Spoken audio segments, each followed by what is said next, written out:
Welcome to Planning Phase Syndicate. Thank you all so much for joining us for episode 132, not 312, but 132 tonight. We're going to be talking about Pattern Analyzer and the new updates to the system, as well as the Chile and LVO World Qualifiers. I'm excited. Tonight we're going to be talking a bunch of lists. Normally I like just a little bit of lists, but tonight we have two World Qualifiers to cover because we missed Chile last week, and I really want to go through some of the lists that are showing up in there. It'll be a good discussion. Tonight, JJ is picking his wife up at the airport, so JJ will not be joining us. Maybe later, but probably not. And we're going to kind of discuss a little bit about the new Pattern Analyzer website, some of the pilot feature pieces to it, and why I'm excited to actually use it. With that being said, let's bring in my co-host for tonight. Please welcome the bench warmer himself, Mr. Alex. How are you tonight, sir? Oh, I'm doing okay. Very tired. I'm a purchaser for a warehouse, and we just did inventory, so I have to enter all that data in. So I spent like 20 plus hours over the weekend entering data. Wow. I can't believe they make you enter data for a physical inventory. That's Well, crazy. we have to put the counts into the system itself, right? So someone's got to do that.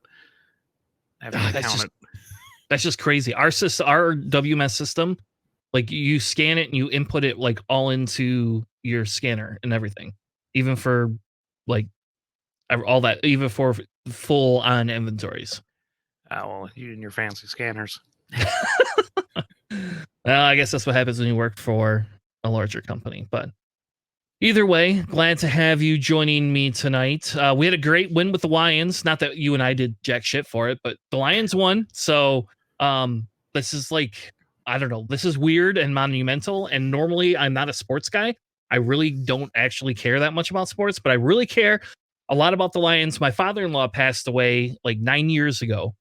And he was like a diehard Lions fan, like to the core, right? And it's funny because we were talking, the wife and I were talking about it tonight. It's like, yeah, I think we would have had it. Like, we looked up cost of Super Bowl tickets. Oh yeah, Nosebleeds are like $8,000, and they go up to like 45 or something like that.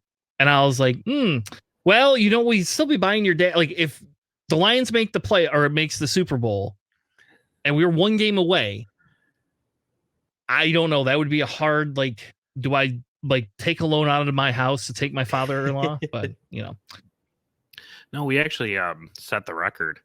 The Lions, this game for the highest ticket price for a non-Super Bowl at an NFL game, because it's like $2,000 or something like that or more, wasn't it? I think the average ticket price was a little bit over $1,000, because like standing room only was $600 plus. Yeah, which is just crazy, right? Like, I mean, this is the Lions we're talking about here, folks. All I know is if you're a season ticket holder, expect your costs to go up next year. You definitely gonna be paying more. Yeah, it sucks because like I haven't been to an NFL game like a long time. So it's like, oh, cool. I get to if I even want to go, it'll be twice the price as it would have been like 3 years ago. Yep. Yeah, I think the last one I went to was 6 years ago. That's whenever I got this hat. It was like 6 years ago. So I took my dad. 15 years plus. Yeah. Oh, wow. Yeah. Yeah, I took my dad and we went because it was kind of like one of those things, like my dad likes football. So it's like, hey, you want to see, Lions game? Sure. I don't want to pay the price. It's like, all right, well, it could be your like birthday, Father's Day, and Christmas present and all wrapped in one.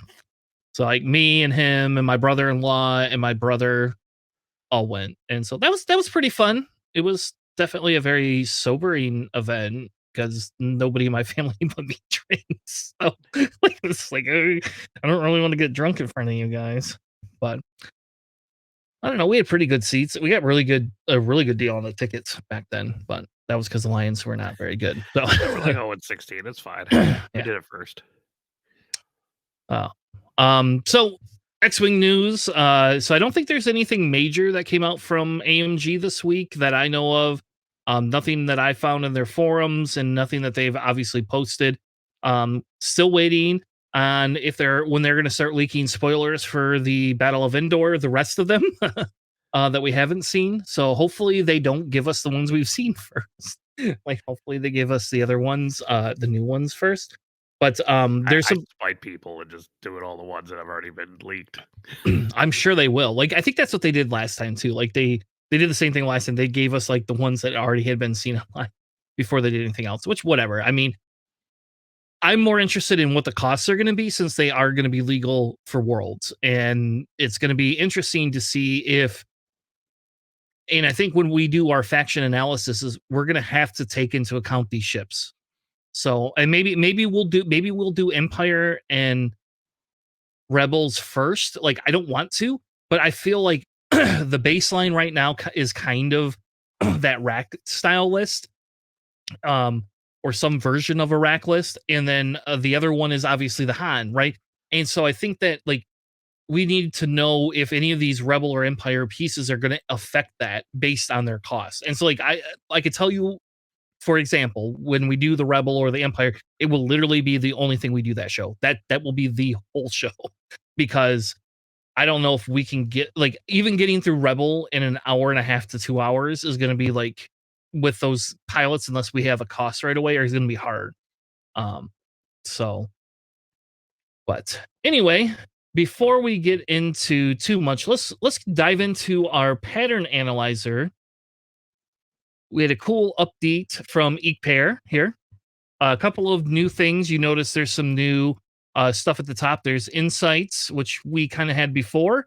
Um, and that kind of gave you that we've been going through this, what is winning, what's not winning, kind of chassis distribution. Then he kind of broke out and said and gave us the compositions, right? Which is a thing I had asked for originally way back in the day, because to me the compositions are one of the more profound things to be looking at, right? Because it gives us kind of a hint of who's running what and what is really being like taken, and then what on top of it is being taken, what's actually winning. So for example here, this Han list, this is our staple Han list, is got a 60% win rate, right? And it's showing up 11.5% of the time. So not saying it's not good, not saying it's bad, but just saying here's all the statistics that we can look at. Which is funny because the number 3 most taken list is the 5T70s. It's pretty easy to pick up. It does really well. Pretty thematic. Can't blame people. Yeah. You want to know what's even more funny? The number 9 list is the 2 fire sprays and dirge, and it's not scum. It's actually CIS. We know that. Yeah. And we know that like in this faction, like in we aren't seeing that in scum. We have not seen that happen very much in scum. So the majority of these numbers are actually probably CIS. It has a 52.97% win rate. Like that's crazy, right? Like so it's saying it's winning over 50% of the time. I don't know, but that's a pretty highly taken list, right? That surprised me personally. So yeah. The other pieces is now we have pilots, and this is the kind of the piece we don't have to spend all night on this, but the pilots you could kind of come in here, right? And if you click on view for the pilot, so you get your overall statistics, you can actually kind of see how often something was taken. Rose has only been taken 5 times. That's probably a bad one, right? Yeah, I probably wouldn't choose Rose. That's a How about super Axe? niche. Should we choose Axe, or do we go with Deathfire or Farah? Who do we choose? Who do you want to pick? Do Farah. Farah's going to actually be really interesting. Okay, so we're gonna pick Farah, and so this has been taken 69 times. The factions or the list he's been in has won 58.36% of the time. Right? That's pretty. That I would say that's pretty good. You can kind of see here what percentile back in October it's kind of kicked up, and it's kind of just continued to trend. So you can see people were taking rack, and I'd be interested to see what the July racks or the July fair offs are versus the October fair offs, right? Like that's crazy. but they actually will give you all of the squads. Oh, we can. Oh my god, I didn't know I The had dates in loadouts are here. super cool. I love that. Wow. Okay, so let's scroll down. Now, I mean, I did not know you could do that. So here, Fair Off is the 000 and Ruthless is running in the Rack squad. It looks like in October. Mhm. So if we go, oh no, it doesn't show us back before October. Oh boo. Oh man, eek pair. But if you go down right there to loadouts, you can actually see the percentage, Ah, there we go. like the percentile that it does is really cool. Yes. So okay, so here you go. So here's your percent. So it Rack with Triple O and Ruthless is in the 70 percentile. And it's got a plus 8.4% over the average pilot, right? So when you are comparing, let's say, other ships, one of the big things that you want to look at is this percent win in squad, right? So when you have these other squad mates, it could tell you basically, well, here's a great one. When Vader's in the squad, it only goes up that composite only goes up 0.179%. Right? That's pretty crazy. That means Vader is not influencing the The the crazy win thing rate. is that's also standard Vader. If you go down to Boy Vader, it drops to negative 11.94%. Holy crap. Yeah, so like it's really I love these kind of percentages that show you like, hey, this is this does well with this wingmate. This one just does not do well with this wingmate. Yeah. And so you could see Laurier does not work very well with Vizier or with Faroff at all. Now, here's the caveat. This is one of the caveats. It also is partially because of how you're pulling the other people in, right? Like that's part of the other portion of it. So like if Faroff had been ran more with some of these other pilots and had won the same amount, this number would be higher. But based on what we're seeing, based on the statistics we actually have, you should never put Faroff and Laurier together in that 3-point spot. That you have all these other ones, such as this Tomax Bren, that or Mauler, even Mauler is better than Laurier in this squad. Crazy. That's crazy, right? Yeah, that really shouldn't happen. Like that, yeah, like that should not be a thing. But that's what the numbers are telling us. And so I think that's what's interesting about this, right? I don't know how to get some of this other stuff to go away. What's interesting is when you could see, yeah, you could see the different loadouts. You know, obviously, if there's something like, I don't know if we look at a T-70 pilot, maybe we should look at Elo. I wonder what Elo shows because Elo might be really weird because people are running all sorts of crazy stuff on Elo. Oh, we'll know about. Oh, man. All right, we're gonna look at Elo right now. Oh, because you just want to see swarm Yep, I tactics, do. I don't you? just want to see it. I just want to see it. I didn't look at any of this, by the way, beforehand. This is like I gave it a quick glance before we went live, but other than that, I have not actually like sat down and gone through every single pilot or any of that stuff. But all of this, long story short, all of this is extremely important to list building when it comes to going into worlds, right? This is not going to tell you how you're going to do against a million other opponents, but what it is going to do is it is going to tell you which pilots work out better, what loadouts are doing better than other loadouts, and that type of thing. We're gonna go back and let's see if we can find Elo. He's number 30, by the way. All right, But Elo. before you look on the page, do you think Elo has a positive or a negative percentage with swarm tactics? I'm hoping negative, but I bet it's positive. I'm wagering it's positive by like 2%, but I would hope it's negative. Are you gonna tell me or are you gonna keep me in suspense? Oh, I mean, I thought we were just gonna look at it, but yeah, no. Yeah. Um, heroic jamming beam swarm tactics Elo, which is in 48 lists, has a 10.65 percentage. Yep. This is nuts to me.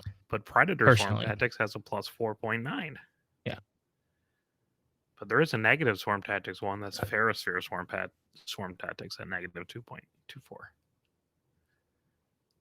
So Oh it's my cool God. that it like will break down multiple like that.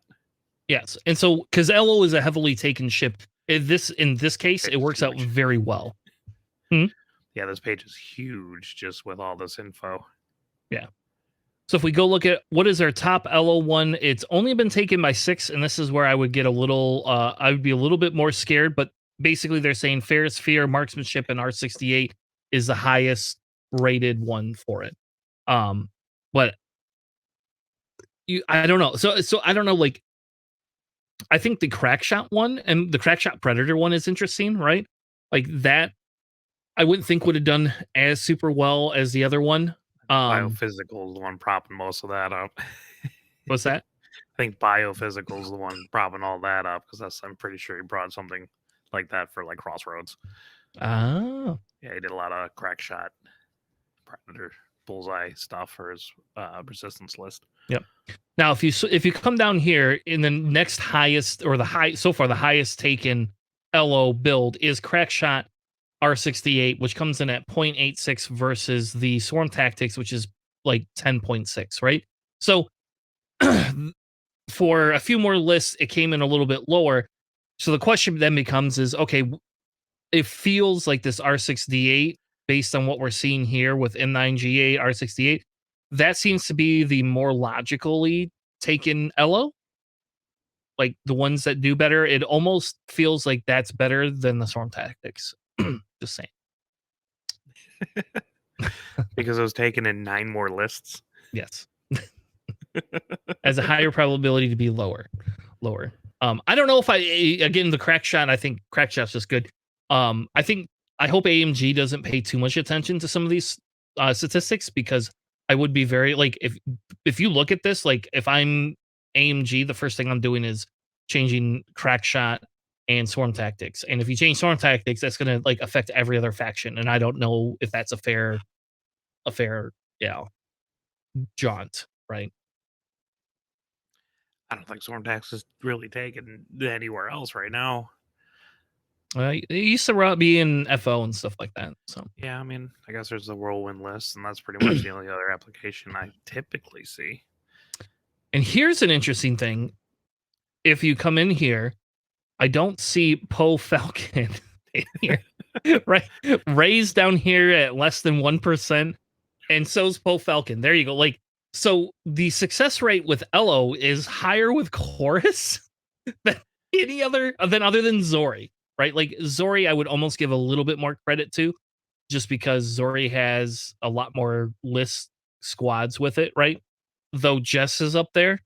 Um, and I can't believe Lega Fasen is in there either. That's crazy to me.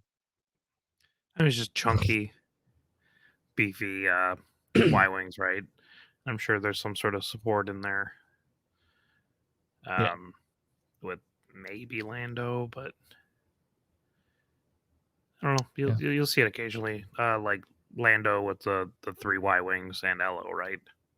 So that's probably where all that's coming from because that Lando list runs those ships. Yeah. So I think it's really interesting. And again, we will use this when we actually do our faction discovery discussions for the prepping for worlds. Um, so I don't know. I think the other really interesting one, there was Fen in there. Didn't we see Fen? And I bet you Fen's going to come in with everything all the same. That would be my guess. Which There's which Fen. I don't know. You know what? It doesn't have the faction in here, does it? Well, let's look. I could be wrong. Maybe that's not Scumfen. I mean, if it's up there, it's probably not Scumfen, right? Because that's kind of he doesn't do well. Yeah, if you pull that one up, that's the rebel one. So you're gonna have to go much further down, number 114, to find Scumfen. Yeah. Look what they don't like. Swarm tactics on Fen. I've seen people put swarm tactics on Fan, and it's always, what are you doing? kind of thing. And it's funny, Boy Hall is like the highest like ship to take with him. Like that's crazy, right? Like that I'm very surprised by that. Like now I kind of want to know what that list would be, right? Because if you got Hull's only what 3 points, Yeah, Hall, Boy Hall is 3. so you have a 3-point ship and a 5-point ship. That's 8 points. You put Han in there, that's 15. I Yeah, guess and you then got you got 5 Luke. more for something else. Almost assuredly, it's Luke. Yeah, it's just weird seeing Hull in there as a higher one for it. What happens if I hit View Pilot? Now I'm curious. You just go into the pilot page itself for that pilot. Oh, so there you go. So then you can actually go through and actually look at all of the different things. Hull works better when you take Vader, or not Vader, Dutch Vader, Dutch Dutch, Vander. Dutch Vader. There you go.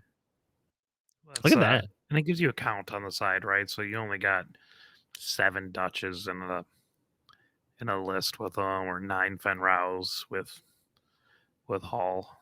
But Yeah. then you get 124 with Sabine, 132 with Luke, 100 with Keo, so you can kind of see where the majority of the people would be bringing this kind of ship.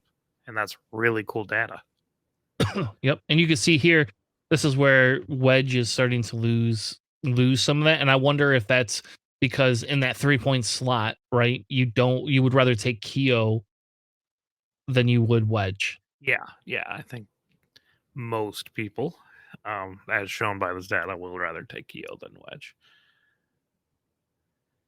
But yes, but this percentile win-in squad is basically, it kind of shows you how it increases the percentage that each of those ships are at, right? Like it's doing it based on that.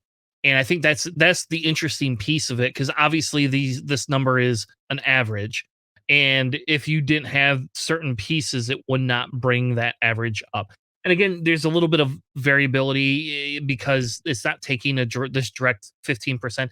You have to take it into account that this 15% is only being accounted in 7 squads, right? So like if this number, let's say Dutch was at 200 and this was 0.15%, Hull wouldn't be at 58%. Hull would probably be at like 65 or something like that. It would be a lot higher.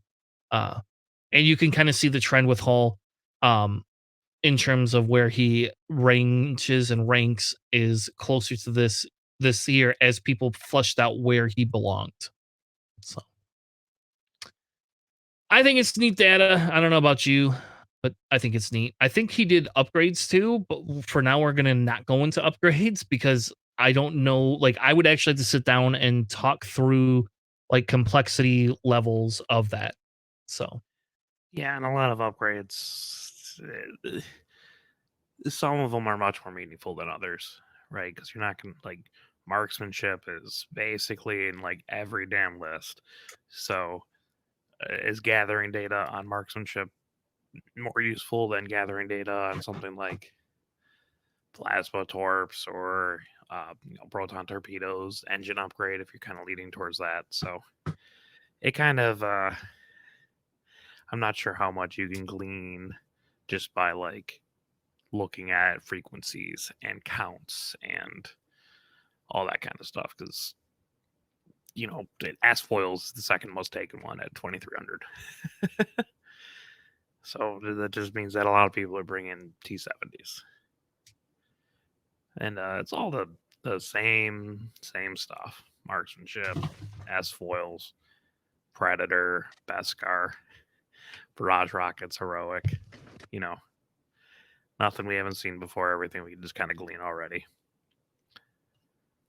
So on to the next one. Pilots.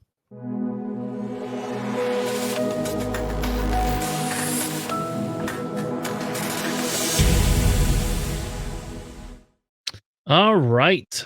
On, and hopefully we do not crash again. So on to our discussion about our pilot of the week. Of course, it's got to load. There it goes. A pilot of the week. For our roll call segment tonight, we are going to do Obi-Wan Kenobi in the CLT Jedi role. We decided to do Obi-Wan because we feel he is an underrated pilot that probably should get played a little bit more. It's also probably one of Alex's favorite ships to lose to Tanner whenever we play. I love Obi-Wan. All right. So Obi-Wan, essentially, I'll go through real quick the pilot upgrade or pilot upgrade. The pilot text. Essentially, he has after a friendly ship at range 0 to 2 spends a focus token, you could spend a force. If you do, that ship regains a focus token. So he can help other ships very much so, or he can help himself, right? So essentially, you could take your action to get a focus and then spend your focus on offense or defense and spend another charge to just get a focus. So really good in my opinion. Like that's a pretty good ability. Obviously, he has a fine-tuned ability as well. So after you execute a maneuver, fully execute a maneuver, you can spend a force and you get a booster barrel action, which is really cool. It's essentially gives you pre-positioning or not pre like post maneuver positioning. So you can essentially double reposition if you would like, but then you don't get your focus token to get a second one, right? So um But he is really also cool. I5, right? So like that double reposition can do wonders if you don't get shot. You Yeah. don't roll bad defense dice if you don't roll them at all. Yeah. If you don't roll 5 dice and blank out on all 5 and take, 3 damage. Obi-Wan is, I think the only thing holding him back really is that he's 5 points, and Republic really likes a lot of that. A lot of people really like bringing 4 point Republic lists. That whole Padme list is kind of built around that, right? The arcs are 4 points, Anakin's 4 points in the SOC beta version, and he's kind of. I mean, he is the only I6 in the faction, so it feels wrong not to bring Anakin. So Mhm. that just kind of makes points a little bit awkward. But Obi-Wan is such a versatile piece for your list that, I mean, like, offensively, he's an I5 that can reposition. He's got CLT, so if you get bullseye people, which you should be able to do in Anita, or not, yeah, in Aether Sprite, especially at I5 with the move before you can do it. So he's got the focus. He gets it back, so you can spend it on offense. He can be a great support piece if you have a lot of like arcs that people are bringing. Instead of taking a strain for Born for this, just retain the focus token. Yep. So you could actually make those Born for this kind of stretch out more if you need it. He's excellent on defense with 3 agility and essentially 4 focus tokens, right? So he just fits in a lot of lists. He's got 10 loadout, which is kind of low, but it Yeah. is a For 5 CLT, points. right? But it is a CLT. But the really cool thing is that he actually has another mod slot because the CLT takes your config and a mod slot, but he has another mod slot, and that's really cool. A lot of people, especially JJ, he can chime in on this here, but a lot of people take like shield upgrade on Obi-Wan, which puts him up to 3 hull and 2 shields, which just kind of makes him a pain. He won't be one shot by a Django randomly out of nowhere. Or So, or almost one shot by Django randomly out of nowhere. all right, it was Obstructed. the Rage 3 obstructed Grievous shot that really did him in. Yeah. Which is funny because in the picture you have an obviously obstructed separatist fire spray shot into him. So I mean, Ripped right from the movie. just saying, like But he does Grievous have isn't in that scene, but still. he does have 3 force, which is the most that anyone has. And he's got 2 force upgrade slots and a talent slot and the astromech slot. So you actually can configure him in a bunch of different ways. Again, most people would shield upgrade. If you're not running Ida Anakin or R2D2 is very strong. Typically, my preferred upgrade, the one that I always put on there first, because that's basically two shield upgrades for a low cost of a deplete token. So it's really, he can last a lot longer than you expect him to. Yeah, and I think obviously the discussion right is because R2D2 is 8 points, a shield upgrade's 8 points. One's guaranteed, the other one is not guaranteed, but is very beneficial, especially if you're a let's engage first, run away, and then run away later type person. Um, there is other options with him though, right? Like Oh, yeah. you can put the turnaround droid, the R4, what is it, R4P17, is that what it is? Yep. Droid, that is extremely useful. That's what, 4 points, I think. Yes. Yes. So that still gives you 6 other points to play with. Like you could do malice if you really wanted to, or not malice, shattering shot. But the Oof. problem with shattering shot is you have to get, like, if you don't have the bullseyes lined up with the obstacles, you're kind of screwed, right? So but there's like other upgrades. You can put Predator back on them. I was gonna say Predator is a very solid upgrade on Obi-Wan, just because you line up your shot, you have an automatic focus result if they're in bullseye, and if they're in bullseye, you get Predator. So Yeah. self-sufficient Yep. Obi-Wan.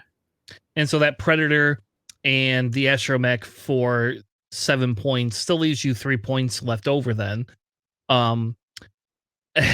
What, because you can't really take the Bree Gambit, right? Because the Bree Gambit's 4 now. Right. And Chopper is 8. I have run Obi-Wan with Chopper because I've had Ida, Anakin in the list, the SOC one, so it's awkward with Chopper, but it's not bad. It's just I generally try not to fly Obi-Wan that close to people without like guaranteeing a lot of damage. Yeah, it's Hey, a lot harder with yeah, him. a very successful build or like droid that you can do instead of R4P17 if you have like a 7B mace that typically takes them, or maybe even like a 7B Anakin. The crit droid,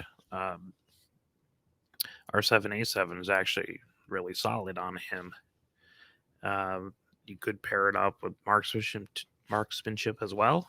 Kind of really lean into the crits, especially if you have 7B Anakin, because he normally can do a lot of damage first, and if you want to get some crits in there. And that combo is only 6 points, so you still have 4 points left over. You got a 4 slot or 2 4 slots. You got a mod slot.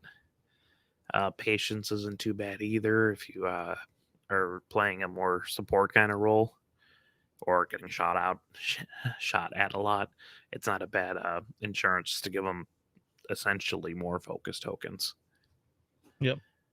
And you if you want to be really crazy, you can run extreme maneuvers and patience.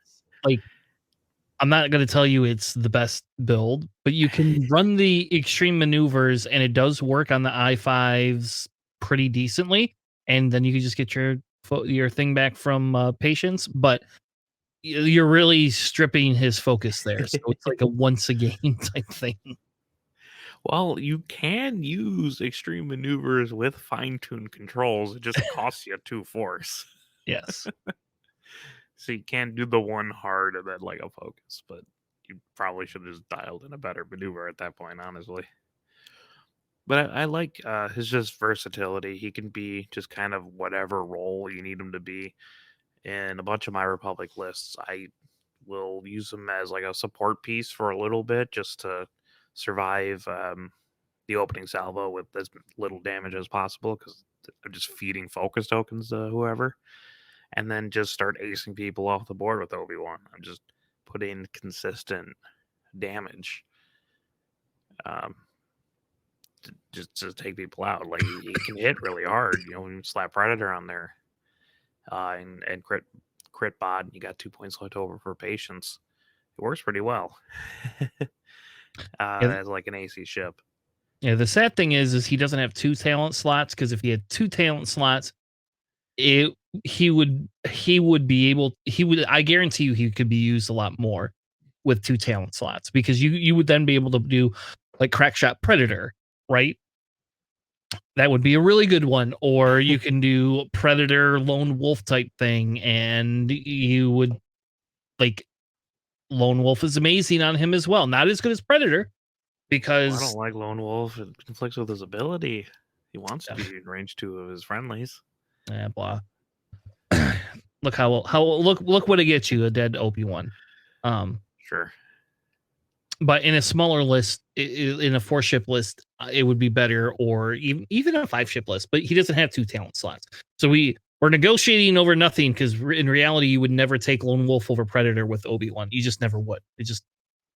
You wouldn't do it. So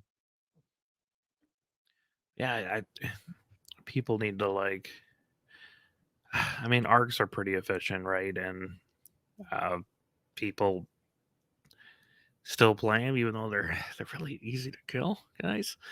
But like people play it, and but if you're like, oh, my local meta has a ton of like arcs, and everyone knows what they're doing against them, or you don't own that many arcs, or you don't like arcs, you can always just downgrade one of those to a 3-point ship, like an SOC torrent, or maybe a V-wing, or like broadside or something, and then bump up another ship in your list to Obi-Wan.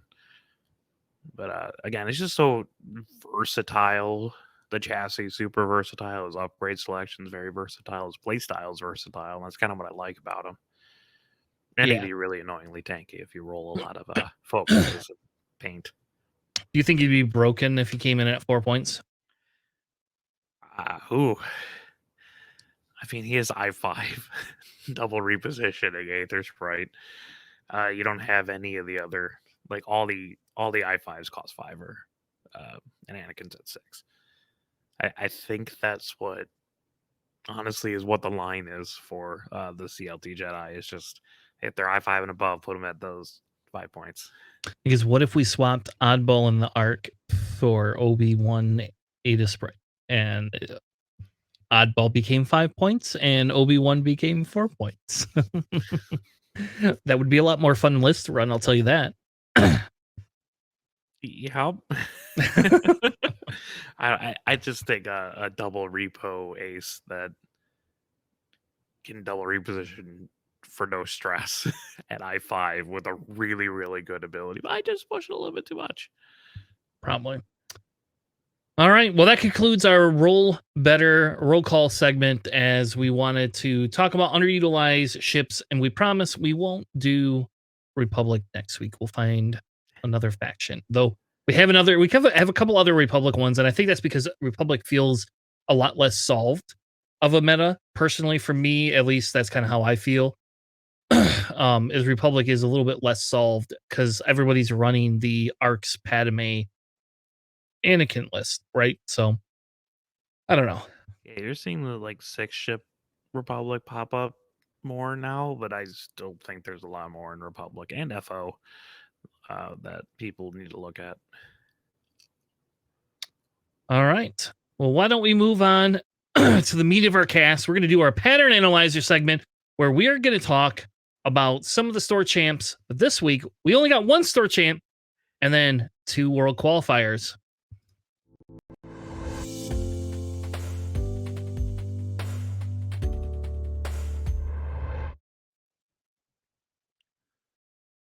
Tonight, we will be talking about Eternal Games in Michigan Store Championship that happened this weekend.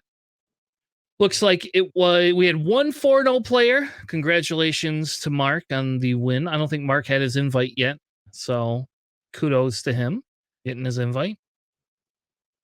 But we had a lot of locals that went out to it. Unfortunately, I was on the list to go, and then I had stuff going on with my daughter, and did not want to leave her behind.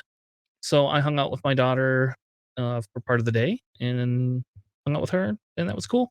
Wish she liked X-Wing, because it'd be a lot more fun. But either which way, we have a had a pretty good match. I picked 3 lists because there was some difference stuff that we have in there that we kind of had talked a little bit about before, but nothing specific. The first list that we have is kind of your generic-ish. I'm going to call it the bland rack list. That's what I'm going to call it. It is the rack with Vader, Ruthless, Agile, Dauntless, Death Troopers, and Baffle. Tomex with Plasmas, Reimer with Ions, Barrage, Sat, Salvo. The Fair Off we talked about earlier, of course, 000, Ruthless, and the Deathfire that can throw and drop bombs. So it is kind of the one that we've been seeing going around lately. Definitely a very list to be feared. So that's what Mark took, came in number 1 there. What one do you want to take, Alex? We probably don't have to talk about that rack list. I don't think that much. No, I'll take Zach's list, so you can go with Brendan's if you want. All right. So coming in third is Brendan with a little bit more of a unique style list. We have a Vizier sighting with Palpatine and Lurir with Lone Wolf targeting computer, the Plasma Torp Tomax, Marquis Steel with fire control and shield upgrade, and then Boy Vader to round out that list. I guess it's not super different. This is kind of going a throwback to like JJ's list, but there's no Juno, right? There's no Juno here. And I talked a little bit with Brendan about this list because I played him the week before, and he said he was having some difficulties with Vizier getting some of the shots off, right? And actually making Vizier count without Vizier dying right away. So I'd be interested to know if he changed up some of his play style and used Vizier to be a little bit more aggressor, or if Vizier continued to be the objective getters / support with Mr. Palpatine on him. Did you play Brendan at all, Alex, this weekend? I did not. I did watch partly his game with Cody in the first round. I had to buy. Unfortunately, it was Assault, so I couldn't really tell. And it's not like Cody plays a typical list where you're just like, yeah, let's just joust this. So I didn't get to see too much of this in action. I'm curious if he's going to swap out Boy Vader because he actually won like store credit being in the top 4. So he bought the starter pack, pay to win Vader. So I'll be curious to see if he swaps it out. I didn't really hear him complain, but it seems like a throwback to like those Vader lists that have been pretty popular. Palpatine helps Merrick on defense when so he can actually just roll up and take the lock instead of try to plan around that and not have any defense. But also, you have a 6, couple 5s, Lurir's doing his own thing, and then you got Vizier. It's solid. Yeah. And I think if we go back and take this list and go back to that pattern analyzer at some point, right, we can actually probably look a little bit to see what could you sub out for Lurir, or in this list style, does Lurir actually work better, right? And because that was the thing when we looked at those numbers, the thing about all of that is what does it work with? So Lurir just might not work really well with Faroff, but maybe it works well with Vizier. We don't know. Yeah, I mean, Lurir's solid. It's tough to choose Lurir when like Deathfire exists, right? And Reimer. But he does play enough, and it's a solid enough objective getter. You can like 5 straight boost, right? To get around for Assault, and it can just kind of be wherever with the bendy barrel rolls. So it's a good enough piece for that cost that like it can slot in pretty well. And I think the discussion he had, Reimer was part of some of it, and the problem becomes with Reimer is time on target in that style of a list is a little bit harder against more AC style ships because you're not running everything in blocks the same way you do when you run rack and the 3 bombers, right? So I think that was some of the struggle, and I think that's some of the discussion. Like that's where the discussion comes in because Larir is able to do its own thing. It can go collect objectives. It can not go against a silencer by itself, though, but it can run away pretty quickly. So, Yeah. all right. Next list is from Zach. Zach came in fifth. What did Zach run, Alex? Zach ran a unique Republic list. I don't think I've ever seen anything close to this, really. You have SOC Anakin, SOC Oddball, SOC Jag, Slider with Dedicated, and Bo Katan in the Gauntlet with Clan Training, Tactical Officer, Kit Fisto, and then the Config and title. So we've definitely never seen a Bo-Katan built like this. That one I guarantee you we have not seen. Yeah, he's going back and forth on what he wants a Tactical Officer. We were talking. We actually played a game, but we were talking about afterwards. Just he's like, well, I've been using Tactical Officer and coordinating a lot, but he's like, it doesn't seem right. I'm like, yeah, you're only able to coordinate because for some reason your opponent's not shooting Bo Katan. Is my assumption. He's like, yeah, you know, uh, if people aren't shooting Bo Katan's fine coordinating people, but I don't know why you're not shooting a gauntlet. Is really not super difficult to burn down. It's not outputting a crazy amount of damage. Yeah. And I think that's kind of the same thing. Like Kit Fisto is an interesting choice on there. What does Kit Fisto do, Alex? Oh, I love Kid Fisto actually. That's the one upgrade I wouldn't remove from this list. So Kid Fisto is the 8-point force crew that lets you. Um, it adds a purple evade to your action bar, but also at the start of engagement, you can choose a friendly unit, friendly ship, 0 to 1 of you, spend a force, and they can do a red evade action. Which is really nice when you have someone like Oddball right next to you.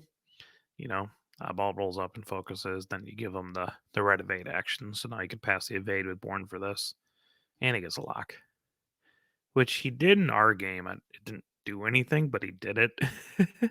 He had to forego the red bump focus though, so it was less impactful. Yeah. But also What just giving Bo Katan like a focus of 8 is pretty good when you have 2 dice. So what about swapping Jag out for Wolf, right? Like is Bro. there an advantage to using an I3 versus an I4?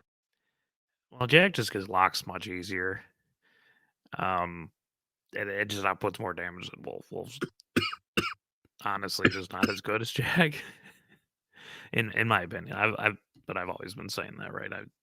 Since it came out, SOC. I'm always like, I'd rather take SOC Jag over SOC Wolf. And Zach, listen to me. I don't think he'll ever take out Jag though for Wolf. Yeah. Yeah, when we played, I took like 8 shots into his Jag and did like 2 damage. I don't know why.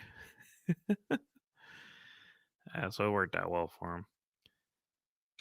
Yeah, and I think, he had one tie game and 2 wins and a loss, and I think, the week before, he had a couple of really close games and a win. So he had 2 losses and a win, and 2 of those losses were very close games. And so I think this list could have some legs, but I think, the difference is if you have 3 chunky ships, right, you have to pick which one you're gonna go into. If all 3 are doing aggro versus, like, a passive coordinate, then I think you might be able to like take something like a rack down. Like if you put Bow, Jag, and Oddball confining into a rack, that seems pretty good, right? That's going to take some damage into a rack, but Well, he played Mark on the last table. That was the last matchup, and I'm not sure what he did, but I know like I don't think that was like a super close game from what I it was like heard about 20 it. to 11 or something like 20 to that. 9. That's rough. Yeah, so I'm not sure. And the last round would have been salvage, so I'm not sure if that has anything to do with it. Yeah, probably not the best for that. for that. You can take Slider. Slider can take a crate, but nobody else really wants one. Bo-Katan can kind of take a crate, Yeah, you could take it with all the ships because they're not typically repositioning. So it's not bad. It's just they're low agility, so they're easy to knock the crates off of. Yeah. Yeah, when I played Zach, unfortunately, we had to play it in Chance, and that list is much better in Chance. It was a fortunate matchup for him, scenario-wise. So that was cool. Yeah, our whole squad just got like cannibalized in the second round. It was every person from like Bespin was playing another person from Bespin. And I was playing Zach, which is like sort of an honorary Bespin, right? He grew up in Novi. That's close.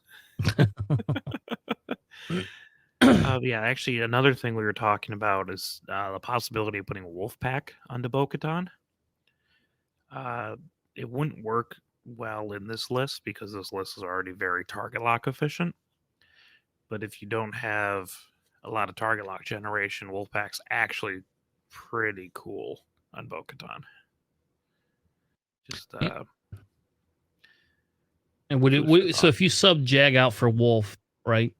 Would you then put Wolfpack on Bo-Katan? You cannot, because Wolf himself has Wolfpack on it and forbids you from. Yep. That's stupid. Stupid standard little cards. Yeah, I mean, it happens in the Republic a lot because I want to put R2D2 on stuff that's not SOC Anakin. Yeah, no. All right. Well, that was our list from Eternal that we're going to cover. We're going to move back into Chile. And we're going to kind of talk a little bit about their World Qualifier. Definitely, they did something different for Top Cut, and I have no idea what the heck it was, but they essentially did Top Cut. The two lists played each other, right? So 2 won, 2 lost, and then whoever lost played each other again. No idea why. They recorded it, and I have no idea. I could not find anywhere why they did that. So if somebody knows, tell Tanner, because I would love to know why the heck they did that. Or if you're from Chile and you're listening to our podcast somehow, tell me. Like you. Yeah, thank you, but definitely tell me. I would love to know why. What was there something else? Like up for grabs or something like that. But as you can see, Scum outperformed that day, and this is a world qualifier, so this is not even like a store champ type thing. This is a world qualifier with like templates and all sorts of crazy shit on the line. And Scum outperformed that. We are going to definitely cover that Scum list tonight because both Scum lists made COD page. Or well, no, they didn't both make cut. Both went 3-1. One of them made cut. Yep. So it's interesting. They only did a top 4 cut, which we're going to see in a minute. But faction distribution, obviously, Empire and Republic are now kind of taking over that Rebel spot, and maybe it's just the area, but they are definitely taking over that Rebel spot. CIS somehow outperformed what it was supposed to. The one list I think that was brought. I don't know. I guess we've never looked at some of these numbers before, but no essentially, what's that? No FO was brought. Yeah, there's no FO brought, which maybe they don't play FO in Chile. Maybe, I don't know. I've never been to Chile. I kind of want to go to Chile now, but that's what we should have done, Alex. We should have taken a trip to Chile. I wonder how much. I wonder if it would have been cheap because we could have just gone and played. That would have been fun. It's warm down there right now, right? Like warmer than here. No, it's got to be warmer. Chile. I just never been to South America actually as a whole. Yeah, that would have been great. There's an old meme in 1.0 about how if you ever looked at like the store champs in Alaska, the whole meta is like the craziest, weirdest, jankest shit there is. So I feel like maybe Chile is like the Alaska of South America right now, where you're just like, wow, that made cut. I want to go there and play in their store champs. Yeah, it would be fun. So we're going to cover some of the lists. And Alex, you could have the honorary winner because it was very similar to Zach's list, it seems, except for it's got a different Bo-Katan. And you could say, this is a dumb Bo-Katan or this is a good Bo-Katan. And surprisingly enough, we do not have an Anakin, probably because somebody goes, I don't want to run a stupid Ada. Yeah, so the number one person, the winner Hernandez, he has SOC Oddball, SOC Wolf, SOC Jag, Slider with Dedicated, and then Bo Katan, still with Clan Training. This one has VTG, Contraband, Beskar, Reinforced Plating, and then the config and title. I honestly I like Kid Fisto a little bit better.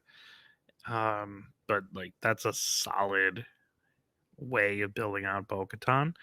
I'm not convinced on VTGs for this particular Gauntlets. pilot. Yeah. Yeah. Well, and gauntlets in general, but especially on Bo Katan, where I'm just like, I don't eh. Beskar is an interesting choice. Typically, if they're going to bring like a 3-point Mandalorian upgrade, it's typically optics. It does bump up her offense a little bit more. The only unfortunate thing about Zach's list is that you don't have contraband on there, and stopping and pivoting is very good when you have actions. And also, like sometimes the ship's really awkward because it doesn't have a one straight, right? So those blues are a little bit janky, especially if you stop because you in pivot, then your wings are still up because you have to fully execute a maneuver. So you might have to do like a contraband 4 straight, put the wings down, and then get your action kind of style. But it's impressive that Bo Katan won an event. I would have never called that and would have actively argued with people saying that that was a good ship ever. You know, Because it's like the worst gauntlet pilot. and you know what's really sad with this is you don't have enough points to take Kit Fisto and C3PO. But Yep. if you had 2 more points, you could take C3PO and Kit Fisto, and like I think that would actually make that ship a lot better. Yeah, I mean, like C3PO is a solid upgrade. I just Bo-Katan is just I don't know. I'm not convinced on that. That ability is horrendous. There's like so many obstacles you have to do just to give someone else a lock. Yeah. Which like you have oddball wolf and jag, you are not giving them a lock, so her ability is basically blank. You just have another really high health ship that you hope people cannot eat through. Right. For 6 the time. points. Yeah. Instead of splitting into like Anakin and boost. Yeah. Yeah. So it's congratulations on her to Hernan. Just wow. We'll see them in World, right? See what they bring. Yeah, I actually wonder if all 4 of the top 4 get to go to Worlds or not. I don't know how that works. I don't know. Because it's a world qualifier, right? So I thought top 4 went to Worlds. I do not recall exactly the distribution on all that, but I believe you're right. I'm not sure if there's a minimum requirement for it though. Don't know. All right, our runner up It's a look at this is double desi list, baby. a double decimator. Without Vader. Oh no, there is Vader. It's on Morna. So okay, I was a little concerned there. But here's the best part. We have a unique rhymer I've never seen before with homing torpedoes. I'll say that again. Homing torpedoes, thermal debts, delayed fuses, and feedback ping. Yep. Then Tomax, build your own Tomax with feedback ping, mag pulse warheads, skilled bombardier, bomblet generator, and delayed fuses. I'm assuming that's because Tomax doesn't have a torpedo slot, and only Reimer does. I don't recall if that. Yeah, I don't believe he has a torp slot. Yeah. Then we have Mordecai with trick shot, Darth Vader, agile gunner, concussion bombs, delayed fuses, and the title. Then we got Rack with trick shot, Minister Tua, Death Troopers, agile gunner, thermal detonators, and electronic baffle. So they have bombs all around. Everybody's got bombs. And the feedback pings are what's giving the target locks, right? Yep. which I guess is really good for Reimer, because if Reimer can get a target lock with that homing torpedoes and you got a ship that's on, a couple of health or something like that, you probably don't want you don't really want to take it, but you don't get a choice, right? You're like, yep, somebody throw four dice at me, Yeah, or take the crit. or take a It's nice crit. with Reimer that he can push out homing torpedoes into range 3, so he can actually Yep. sort of get use out of it. Yep. And you just and with the feedback ping, so you could stick your decies up close, let them drop their bombs, and then turn around and get feedback ping for everything else. I've never seen this list in my life ever. Just as an FYI, I've never seen this build. Concussion bombs too. Like there's no reload on a decimator, so you're just going to continue dropping those You're 3 just gonna poop concussion them. bombs. You're gonna poop them out. I don't know about the trick shot. I don't know if they're bringing a lot of huge obstacles and trying to leverage that. I mean, people are super bad against bombs, so it's funny that they just have all their ships dropping bombs everywhere. And if you're going to bring double decimator, you put 2 on racks, so you don't need the dauntless title. That's a good call, but that's about it. I'm blown away at the trick shots. I'm like, I don't know why you bring the trick shots. I guess you just have nothing better to do. Yeah, I don't know. I mean, what else would you put in place of a trick shot, right? Like you're not putting Predator.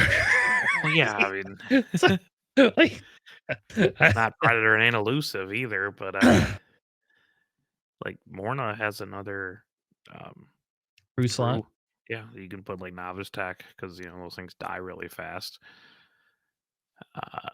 Which ain't too bad. I mean, Tarkin can go in there instead of trick shots, so you can force like the locks on the people you've already locked, so you don't necessarily need the feedback ping. I mean, you could be spicy and put ion torpedoes on Morta too. I didn't know Morta Key had a freaking torpedo slot. All decimators have torp slots. That's crazy. Okay, so hear me out. Drop concussion bombs down to proton bombs. They're the same cost. All right, so what's a 4-point bomb then? Ion bombs. Concussion bombs are 4 points. Ugh. So you drop it to seismics, and I don't know if that's better or not. Yeah. Because otherwise, you could put homing torpedoes on there. You could drop delayed fuses. Take off delayed fuses if you want. And put homing torpedoes on there. I would not recommend any of this. I would, in fact, Yes, rather do take it. trick shot than having torps No. on a decimator. No, do it. Do it. Do it. 100%. That'd be hilarious. Come on. Come on. It'd be kind of funny with Rack because he can do the lock and then 2 of the reinforce. And his ability is when you perform an attack, is not a primary attack. Yeah. Don't do that. Do it. Somebody do it. Andrew, where's Andrew? Somebody message Andrew. I want to see this on screen. Thanks. All right.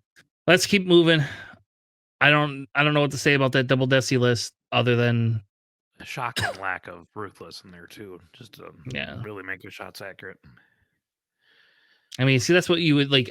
Isn't that what you would just do with Rack? Is you could put like, okay, with Rack you would put ruthless on there, and then you could upgrade thermals if you wanted, and then on top of that you could add, you could upgrade your thermals, and then you could add delayed fuses. Oh, you know what? You can't add delayed fuses because you only got one mod slot. Yep. Yeah, gotta have that back full. Yeah. Man. Decimators need another mod slot, AMG. All right. Anyway, let's move on to the next one. Chilean meta. Let me tell you about this scum list. So it is a 6, 3 5s, and a 4. You got Boss with marksmanship and expert handling. You got Dirge with proton cannons, FTC, and marksmanship. You got Tarok with fearless crackshot Beskar. You got Lima with plasma torps and R4B11. And then Fenrau with Predator, Fearless, Optics, and Beskar. That's a pretty typical build you see on the Fenrau and Lima and Bosk. The Tarok is different. Typically, you'd see maybe like clan training and optics instead of just Beskar Crackshot. but you do see it with crack shot occasionally. And that dirge with FTC proton cannons marksmanship is I've seen it around. It's interesting. I don't take a lot of locks with dirge though. So I wouldn't take like I don't know. I mean, you can take it like if you're really lucky, you take the real lucky, take the lock, jam them off with FTC, and then shoot the proton cannons for double mods. But I wouldn't bet your whole thing on there. It's just an interesting dirge. It feels more like a CIS dirge than it does a scum dirge. Yeah. And a lot of it's just I don't know. A lot of the way the dirge is done as I think what I would call the beginning of a like defensive attack. And to some extent with the proton cannons, taking the target lock is fine because you have it, you can use it on rerolls. You don't have anything else giving you rerolls, I don't think, in that list, do you? No. So it's not like it hurts anything. It's just weird because you could just run contraband, Run contraband fearless, guys. It's easy. Yep. But I also didn't get like third place in a world qualifying event, so who knows? But that's a scum list. It's solid. It's kind of like what you would see. It's what you would expect from someone who's flying scum, and they're not embracing the stupid scum bullshit jank. So it's a solid list. It's rough that scum has to do some sort of crazy wombo combos just to get stuff that normal factions take for granted. Yeah. So I don't know. It's okay. I agree with you on the old Turok. I don't know if I'd put that in there personally, but It's just tough giving up optics. Yeah. People like it though. I don't know. It's really tough giving up optics when you have Lima with R4B11 because you can spend that target lock that any of them acquire that turn. Yeah, true. And it fits in there, right? Yep. Like, I don't know. It's a little different. So, all right, let's go on to the next one.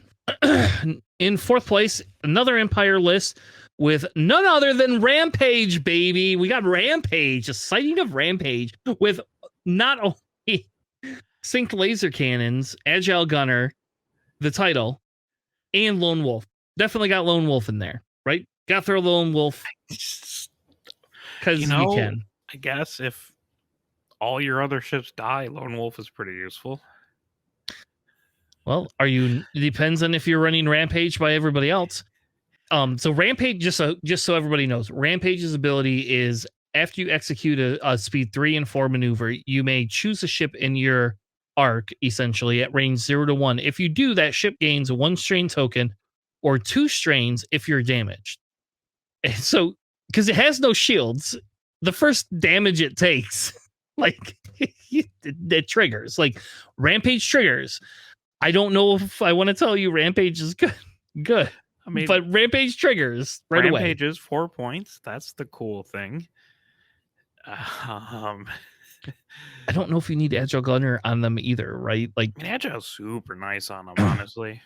Really? Even I don't know. Yeah, like I've played against D enough that I'm just like, you know what? I can see Agile Gunner. That's pretty solid for 1 point.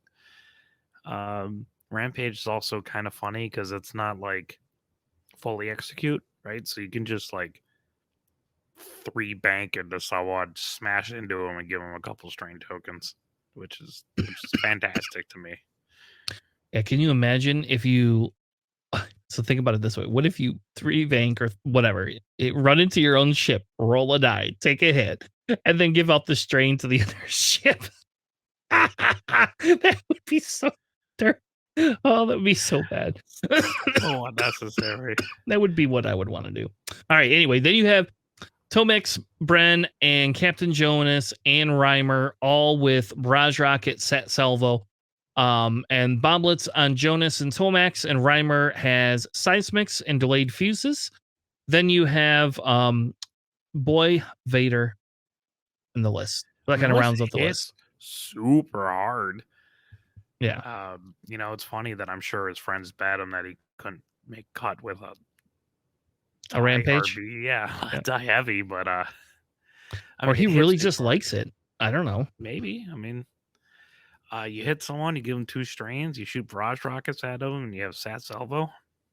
It's a lot of I don't care what your green dice are because I'm making it awful. It hits super hard. I can respect like just pure offense. Man, too bad you didn't have some extra talent slots on some of those bombers, because then you could put Ruthless on them and just start ruthlessing Rampage. That's so dirty. Someone will shoot Rampage once and will take his damage there. You don't need to self-inflict it. All right. I just like the They self-inflicting. still get a strain. All right. I'm going to tell you, I'll be honest. I like this list. Like, this list looks fun to play. Like, if we're being honest, like, I love the Taya RBs. Like, they were one of my favorite ships to fly when they first came out. But the dial is so atrocious. It's not even like Really awkward at medium bases. it's just stupid. It's just a stupid dial. Like, who thought this? Like, in fairness, they do have 3 talons. Just so you know, they have 3 talons. But I don't know. Like, and you could take electronic baffle if you really want. And like, I almost think in this list, I would be taking the electronic baffle over Lone Wolf personally, especially if I want my ability to ever proc. So, I'm gonna take the electronic baffle. But I don't know. Like, they don't. The biggest issue is they don't, because they only have a gunner slot. They don't have the any sort of a crew slot there, right? And if they had a crew slot, things I think would be a little bit different for them. Because then you could take Novice Tech, right? Like, that would be almost like, give me Novice Tech here. That's a 2-point upgrade. I don't know. I like Their it. biggest problem is that they have 8 hull, which is either not enough health or not enough shields. Well, okay. Think about it. They hull. have the same health as an HMP, and they can't side slip. It's same health as a B-wing. And same like stat line. Yeah. Yeah, these things either need more loadout points or can you imagine? Can I have a TI? Can I have this rampage at 3 costs? No, what? Yes. Give it to me at 3. It's such a shitty dial. Come on, Alex. Nobody'd run it. They still have reinforced. Like, they're still.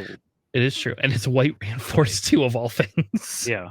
So they can still kind of tank. Now, you do know, though, if you take the reinforce, right, the configuration does not trigger. Yep, you don't get the target assist because you have a green token. Yeah. What is the other config that nobody ever takes? Oh, that makes your 3 straight and banks blue. So, all right, hear me out. Would you just do that then instead? I don't. I'd rather get the just target lock and then I get a couple calculates. All right, you're killing me here. Rampage would be incredible in Scum. I'd run them in Scum. You can't have them in Scum. That'd be great. I just give out strain tokens to everyone. Yeah, I know. All your ships. Oh, Manor goes, oh, hey, yum, yum, yum. Strain token for me. Yum, yum, yum. Oh, you get 2 of them? Nice. Yeah, it'd be great. Dr. Athret. All right, let's move on. I do like that list, though. Just for the record, I do really actually high like offense, that list. Yeah. I feel like I need to pull my TIE RV out and I need to run that list. I will not. How about this? I am not a fan of Jonas personally, though, myself, but I feel like I need to pull Rampage out and put Rampage on the table. Ugh. I probably shouldn't say that, because then everybody at my locals will be like, "Oh, he's bringing Rampage. We're going to tech against that." They would definitely. You can tech against Rampage. Against Rampage pretty easy. So it's called shooting them. All right, Futois. Martin's list, we're not going to really go over it. It is the Padme, Anakin, Jag, Wolf, Oddball list. It's identical to what we're seeing throughout the meta, so we're going to kind of skip that one. We're also, I don't know. I feel like we should skip the next list too, just because it's the same thing, except for you got Prockets on Keo. Yeah, it's the Han list, but it has Prockets on Keo and Like, crack shot and wedge. Like that's it. yeah, I mean, like, and the crack shot and wedge actually is fine, right? Like, whatever. Like, So I I like prefer an Predator opener. better, but because Predator is gonna go off all the time with wedge, but I disagree. That's why you bring crack shot, because you're not going to line up the bullseye a lot unless you play against like arcs. All right. We'll agree to disagree on that one. But I don't like Procket Keo. I think that's stupid. Sorry. No offense to Prockets. I know you love your Prockets. I do not like Procket Keo, though. Yeah, when I have a way of giving stuff at 5. But look. Next list. Someone took my list and they changed up Afra. They did. What is that list, Alex? I don't know why they changed up Afra, but they did. Because they wanted to run the child.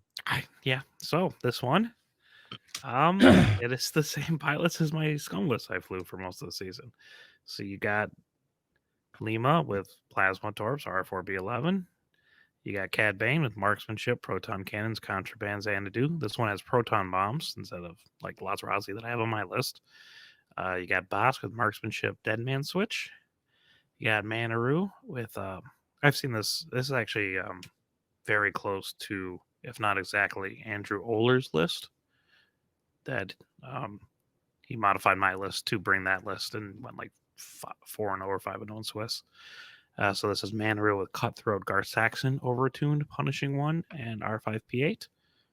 And then Afra with the Child, Lando, BT1, Babu, overtuned, and the title. It does well, like it can. There's a lot of crit generation in this particular one between BT1 and proton bombs. Overtuned on Manaru is nice if you're like running point with Manaru. Cutthroat to get back that overtune charge or possibly even remove a stress token, which can be very beneficial on a asymmetrical dial like that. Or even get back an R5PA charge. I mean, it's very versatile. You just kind of sucks when that triggers because that means your ships are dying. Also, overtune with Manor is kind of cool because you can like pass 3 calculates if you really wanted to Dr. Afra or whoever you want to pass the green tokens off Manaru. Yeah, I think it works as needed, and I think if Manaru's dying, right, you take the calculate tokens for yourself. If she's not dying, then there you go. You could pass them around to somebody else. Like, I don't know. Yeah, could you imagine Dr. Afra with overtune 2 turns in a row? Like, ugh. A lot of strain. Yeah, my only complaint on Afra, honestly, is I would swap that overtune to contraband. Yeah. Like you already have the child. Like you don't need more focus modifications. I understand you can re-roll them with Lando, but like you only roll 3 dice and 1 on defense, right? You're not, reinforce is generally good enough that you're not needing to re-roll your defense dice and also spend a calculate token on that. No. And like you can have more calculate tokens to actually use Afro's ability, which is a nice control style. I just don't think it's. I think contraband's really nice, especially if you have Babu, because you can like stop, put it on Babu, and then like stack up 2 stress on there, and then still get an action on the turn that you contraband, and then like do a blue, so you clear 1 stress contraband for an action. Next turn, do a blue, and then you're stress free. Yeah. After stopping for a couple turns, so. Yeah, and I think that contraband's the big one, really, right? Like that's the big thing there. So yeah, even like BT1 still a little bit. I get it because it's cheap and crits are really nice, and you can use overtuned or whatever to give someone a stress token and then shoot them with Afra for and get the crit conversion. I just it's a little gimmicky. It's a little bit too gimmicky for me. Yeah. Yeah. All right. The next list we have is from Christian. We got Boy Luke. We got Boy Hall. We got Wedge with marksmanship Predator. because it's better. And vector And cannons. and vector cannons. I missed that. With vector. Okay, that's whatever. We have vector cannons. I guess whatever with wedge. So I don't understand that, but you're definitely probably not getting that predator off with that vector cannons. But more power to you. Then we got Braylon with ion cannon, plasma torpedoes, marksmanship, and Gina with swarm tactics, FCS, proton cannons, and the foils.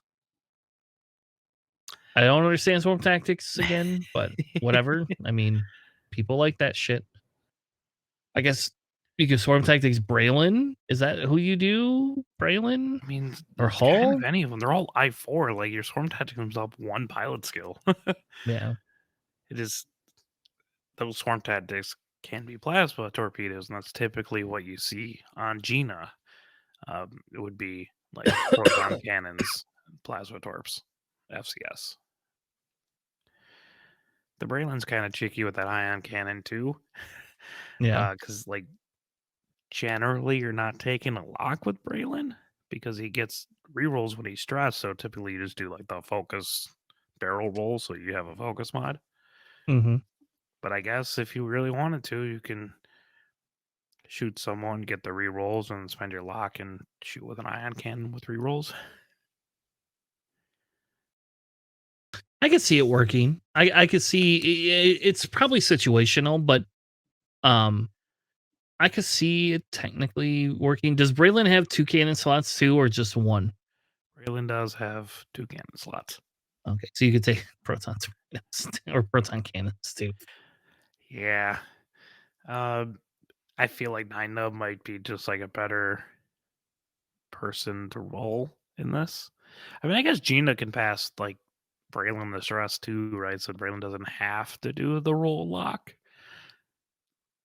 I just, I don't know. I feel like Nine Nub might just be a slightly better call in this particular case. Yeah, I don't know. It's a cool list. Definitely something that we have not seen specifically before. But B-Wings are fun. something that JJ would appreciate. This is a JJ list right here. That's what I would say. All right, let's move on to LVO, which will be the last thing that we cover tonight. Um, and so LVO, I will say the one thing, Eek Pair, if you are ever listen, like one of the things is if there is a way that you could set it up to let us manually merge data together inside of there. Like I know I can extract the data and merge it together, but then I don't get my fancy like graphs. But because of how Roll Better works, they separate out the bloody days into like sub events that are underneath the one. So we don't get like a total for the whole 2 days. We get 2 separate sets of statistics, which is fine. It's not the end of the world, right? But I think there is some benefit to merit. There would be some if we looked at it in a different light. But the prevailing factor here is people like Republic all of a sudden, and they are doing very well with Republic. Republic was the highest faction performer in both days, one at 80% and one at 90%. Like, holy crap. Like, just like eliminating the competition. FO also showed up as a higher is higher. I was a little surprised by that. Day 1 resistance was in the toilet. Nobody ran CIS. So I don't know what to say to that. It is what it is, I guess. At least there is 3 scum. There was 3 scum. I guess you're probably not flying to Las Vegas to run CIS in a thing unless you have a world Yeah, sim not plate. unless you're local to Las Vegas, right? Yeah. So really, like we could because I can't merge the two, I didn't really want to go through top pilots like we usually do for some of these larger events. We could get back into that later on, but I felt it was more beneficial to actually cover all top 16 lists. Even if some of them are kind of silly and duplicate-ish. I thought it would be fun. And there's a question when we get to the 6 ship Republic lists that are doing better. Like, why is that? And why have we not started to see them till recently? And is it a fluke, or is something like that going to be, is something like that actually better than a 5 ship, 3 arc Anakin Padme list, right? Um, so I think I want to spend a little bit more time actually talking about the list than I did want to going over statistics, because there was so much bloody Republic up there, and what that tells us is this is, one of the few events we're gonna have before Worlds. There's a Sith Taker Open, which will happen, and we don't know right now if Sith Taker Open is gonna have the ability to have the new pilots from the new pack come out on that weekend and let them play them. We don't know. So they do not have not ruled that. But other than that, there is not a large tournament, I don't think, that's left before we hit Worlds. So this is going to be a big indicator and big discussion it going forward in the future if 6 ship Republic is viable outside of maybe this tournament. Alex, do you want to take the winners list? Do you want to take Republic list? What do you want? I guess I'll talk about the Republic list, so you can take the winner. All right. So Doug Howe took everybody down. It was Doug Howe. I believe that's Doug Howe. Took everybody down with a little bit of a different list that we've seen in First Order. He's running Kylo Ren in the silencer with proton torpedoes, advanced optics, lone wolf, and instinctive aim. Lieutenant Gaelic with HLC, proud tradition. Malorus with Magpulse. Hughes with the Barrage Rockets, Special Forces Gunner, Marksmanship, and DT 798 with Deuterium Power Cells. So it's a interesting choice. It's basically a silencer and 4 TIE fighters. All of them that seem to hit pretty hard. If you could get Lieutenant Gaelic to line up the bullseye, seems pretty good, right? It's a little bit different than what we've seen. We have 3 3s, a 4, and a 7. I'm not sold on the lone wolf on Kylo Ren either, though. But maybe he plays as Kylo more like Cody. Is that maybe why we see that? Um, Man, this list definitely came up somewhere recently, and I'm blanking on where. But it was Probably Doug something Howe. He probably ran it somewhere else. right. But like the one tournament he had a couple weeks ago, he was running like that weird scum list, right? So it wasn't. Then we've seen this before. We definitely talked about it.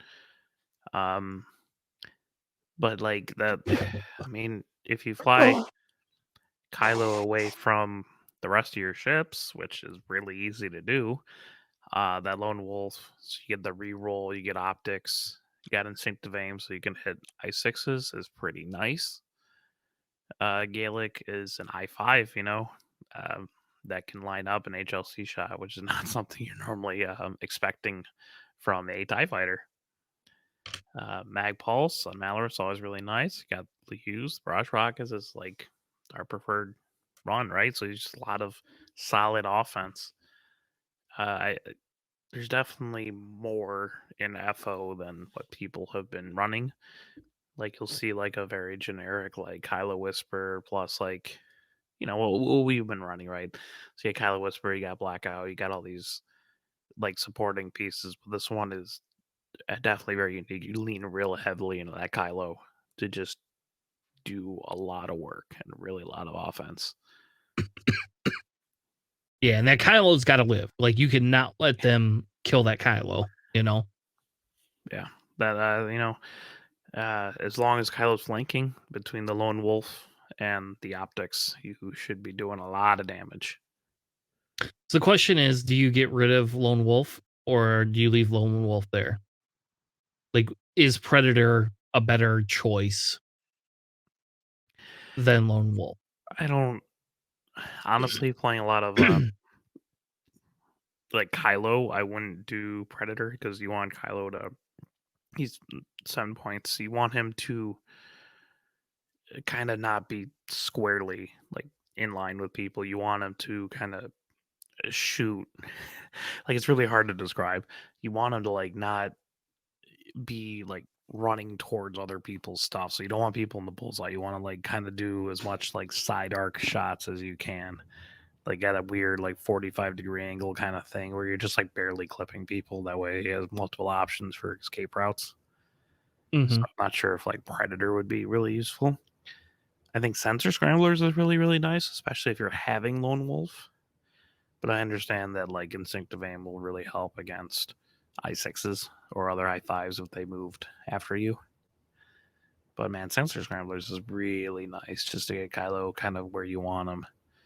And they can't take locks on the open engagement when they do, like, if they do pin him down when he has Sensor Scrambler, it's not like they can alpha him out the board. They can't take locks. So definitely It's solid different. list. I mean, like Doghouse a really good player, right? So, but also there's a lot of really good people at this tournament. Yeah. All right, let's move on to the next list that we have here.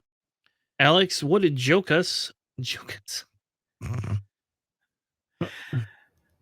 So this is a 6 ship Republic list, which is actually something we talked about on our episode before the end of last year about up and coming lists.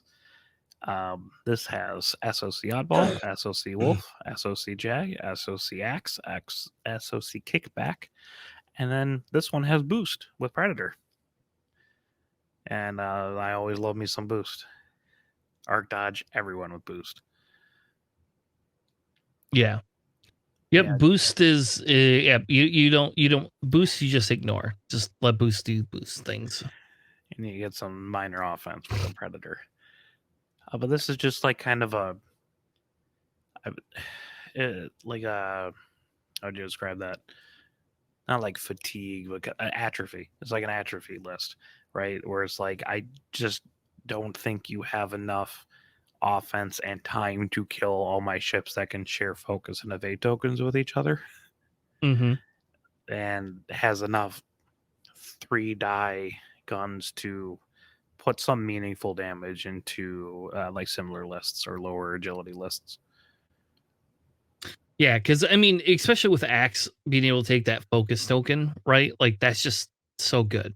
Like the barrage rockets, you don't have to worry about anything. The only thing you could care about is if you wanted to take an evade. Excuse me, if you wanted to take your evade or whatever. But I think the consistency level of this list defensively is got to be very high, right? Like you're able to pass the focus when you need it. You are able to get your evade from kickback, and boost could just kind of be that objective getter. Though the question is could you put slider in there? I don't know.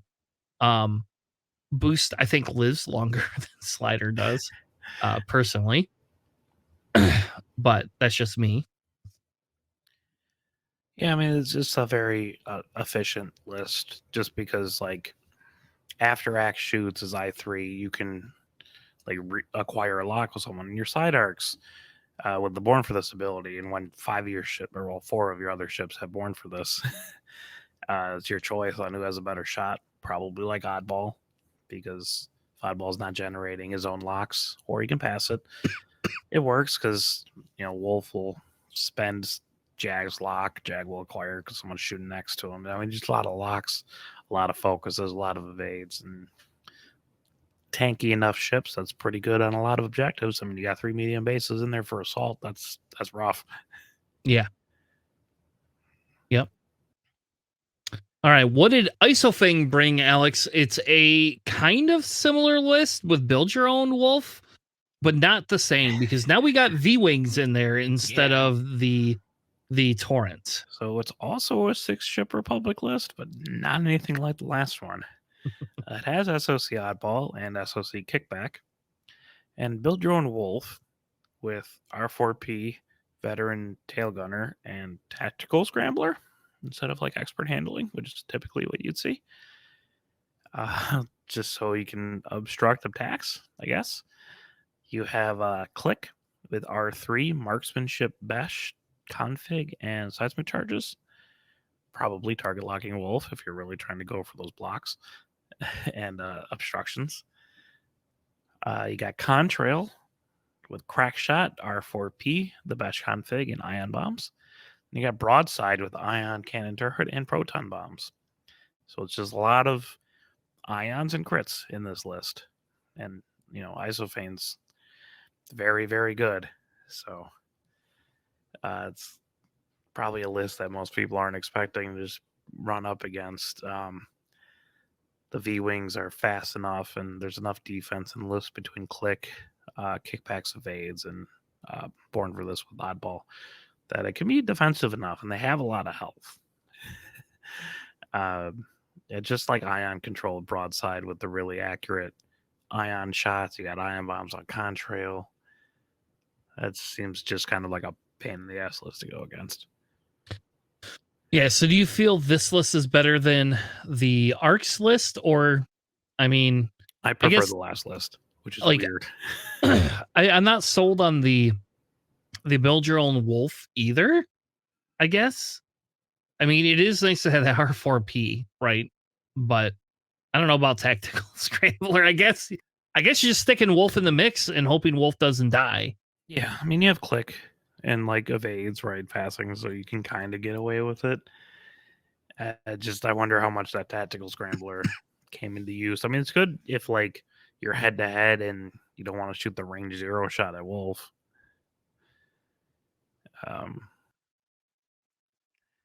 This is interesting. Mechanically, I would play this list more so than the one before this, but I think the one before this is just a better list. Yeah. I'm so conflicted. Yeah, I think this list is definitely fun. Again, I'm not super sold on that wolf personally, but that's just me. And I do like the Click, I guess. It being in there, I guess. It's just, I don't know. Click for me is like take it or leave it. Like he's fine. He's 3 points. It's okay. Yeah. You can deny some range bonuses, which is cool, but like I feel like he doesn't really contribute a lot. So you need to like bring other ships that will kind of make up for his slack, and then Contra to make up for that, or I need to bring a broadside with 1 damage on the ion turret. Yeah. But it works. Isophane made it work. All right, the next list is Starslinger, and that is a list we're not going to cover because it's essentially the Padme Arcs Anakin list. It is identical. So, and then is this list identical? It is the exact same one. Yeah, the guy that came in 5th ran the same one as the guy that came in 2nd. Yep. And in fairness to Innkeeper, he was like 5-0, I believe, on his day. So I don't think the other gentleman was, but I know he was. So, all right, tell us what Velvet Andrew Block. What did he run? Oh my god, he got Jared Giraffe down there too. Double Dassy. He ran Rat with the title. Baffle, Thermal Death, Agile, Off, Gergerod, Death Troopers, and Ruthless. Gergerod being able to boost in the system phases with your ships. They get they all do the same direction, and the the boost is red. So it's interesting. You've seen that a little while ago in pandemic days when people would run a couple double Desies. They would always have like Waft to Jared on there. It always surprise people that your large bases are boosting in the system phase. Then you have TIE Bomber Expansion Tomax. You got Reimer with Barrage Rockets, Ruthless, and Proton Bombs. Just rather take out his own ships than having Sat Salvo, which I could respect. Those Proton Bombs are nice. And then you got Morna, the other Decimator, with Ruthless, Vader, Novice Tech, Agile Gunner, Ion Bombs, and Electronic Baffle, which I think is a much better Morna key build than the one in Chile. So that's a fun list. I know Andrew Block will fly some silly things all the time. Um, and I know he got his invite at Crossroads, so he's not gunning for that, and he loves Decimators, so I can respect a list like that. It's funny, it's cool. Rack's fun, Decimators are fun. Gotta love Decimators. Yeah, and you got to think this list is very low agility. I got to bring very many. You can't Got complain 4 about your total. green tags. I got one for every ship.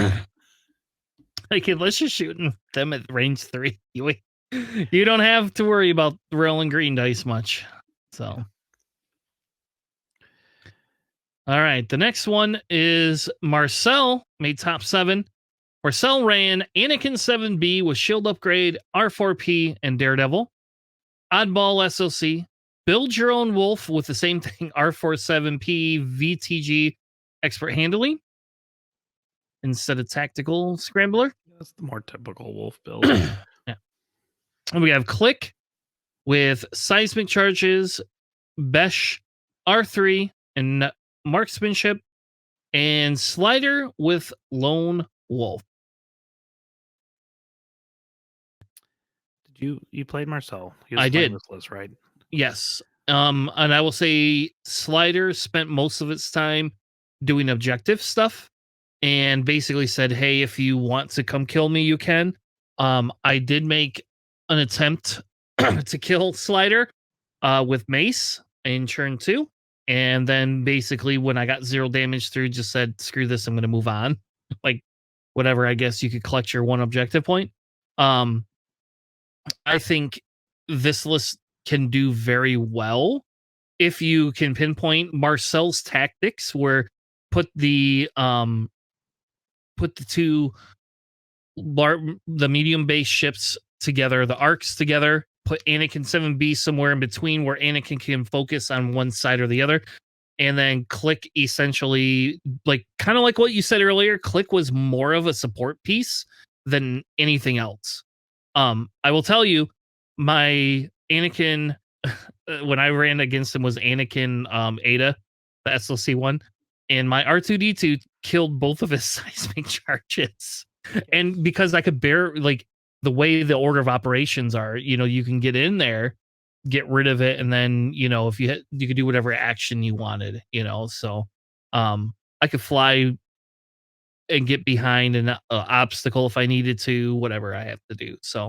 Um so that's kind of how Marcel ran that list. I'll be honest with you, the offense is mainly the oddball. Is really where the oddball and Anakin, and so this list relies very, very heavy on Anakin. So if you want to beat it, you have to bully Anakin pretty aggressively, or you're good. If you don't kill Anakin, Anakin's gonna, like, murder you. Now, he did have a little bit of a different Anakin build when he played me. So there was that. He had the extreme maneuvers Anakin. And after he had to spend 2 force to find 2 extreme maneuvers, it's like, screw this upgrade. This is a stupid upgrade on Anakin. It's like, I just spent 2 force to do a hard turn boost.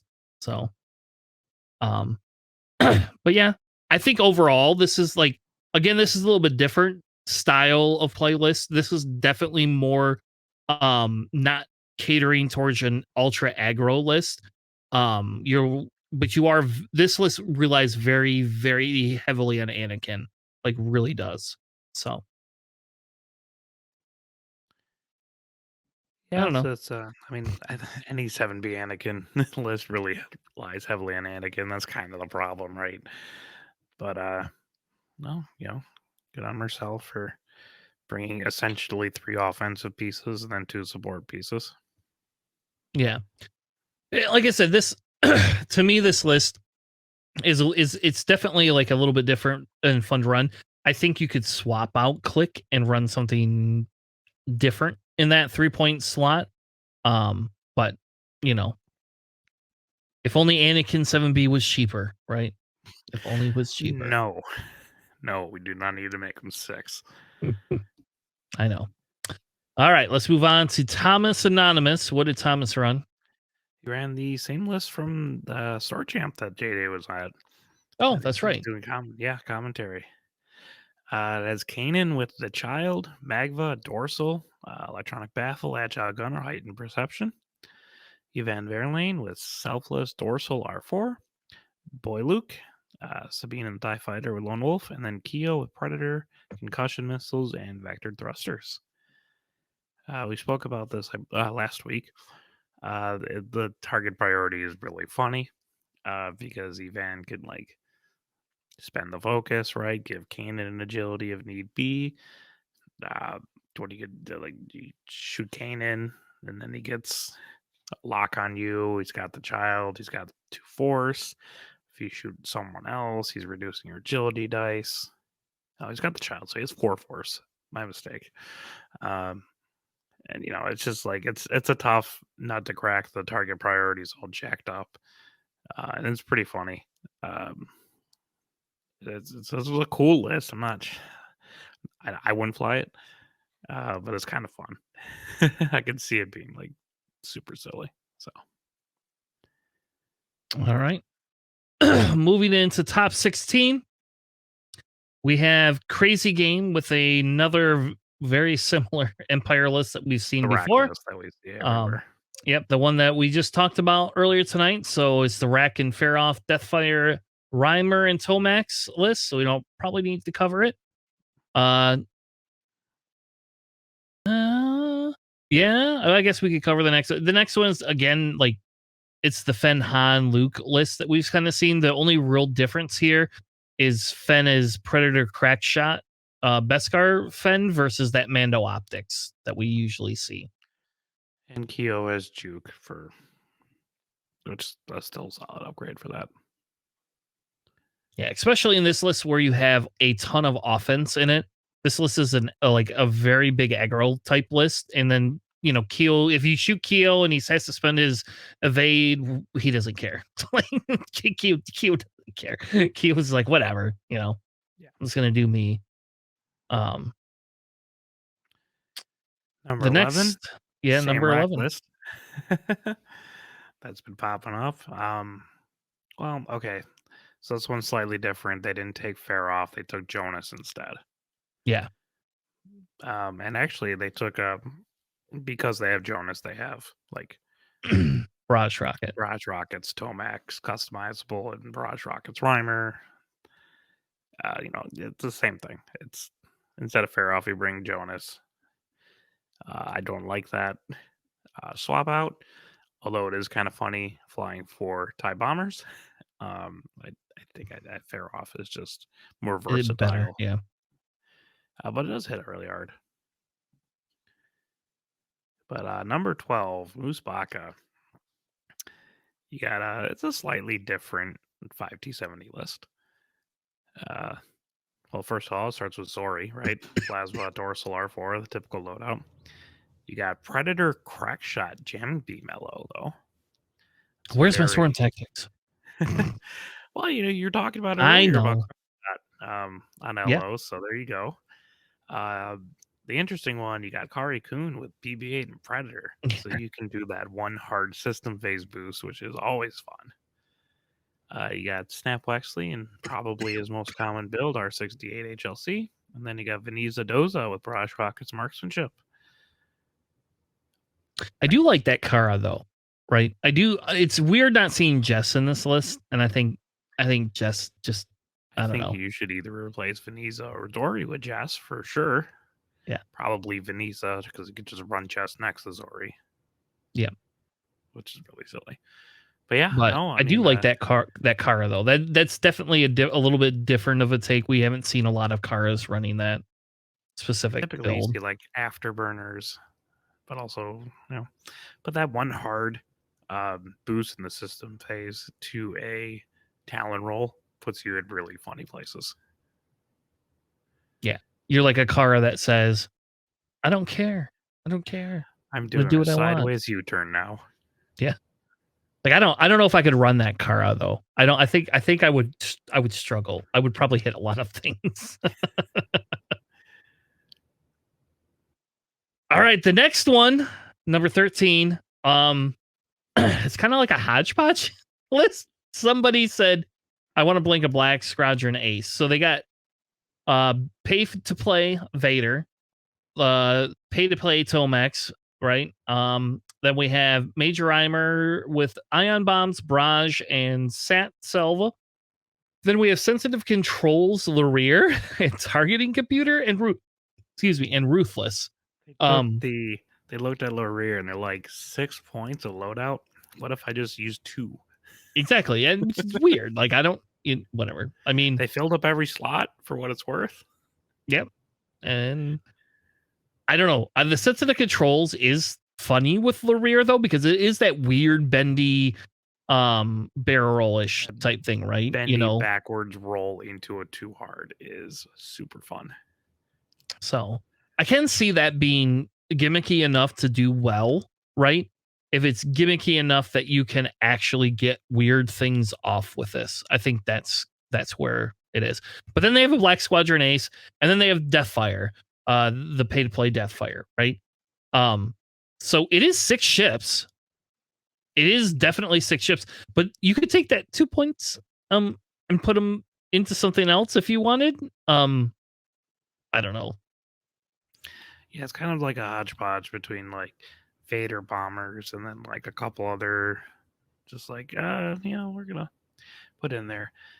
I mean, like it's tough because like Larir and the BSA, you're like, well, I can combine this into 5 points, but there's not like a lot of really cool or good options for 5 points in the Empire.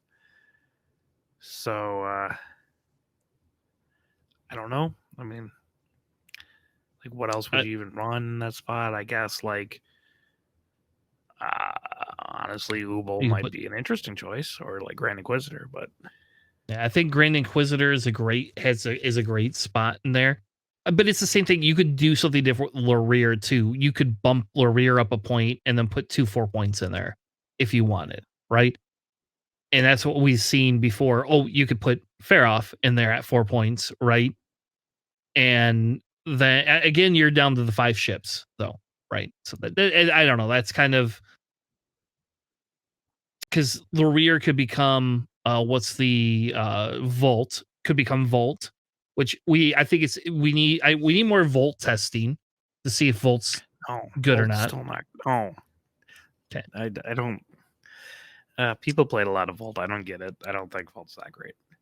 But you got the 4 points, right? You have 2. You could put 2 4-point ships in there. So, I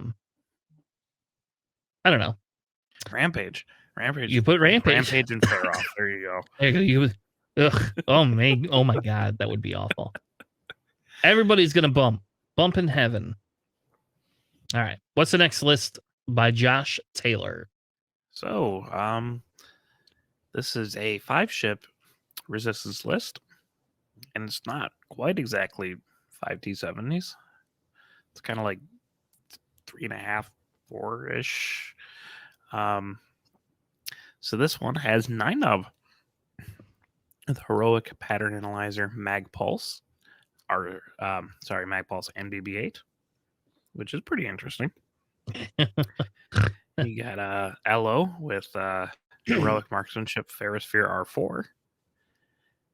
I just couldn't make a better use of those 2 points, I guess.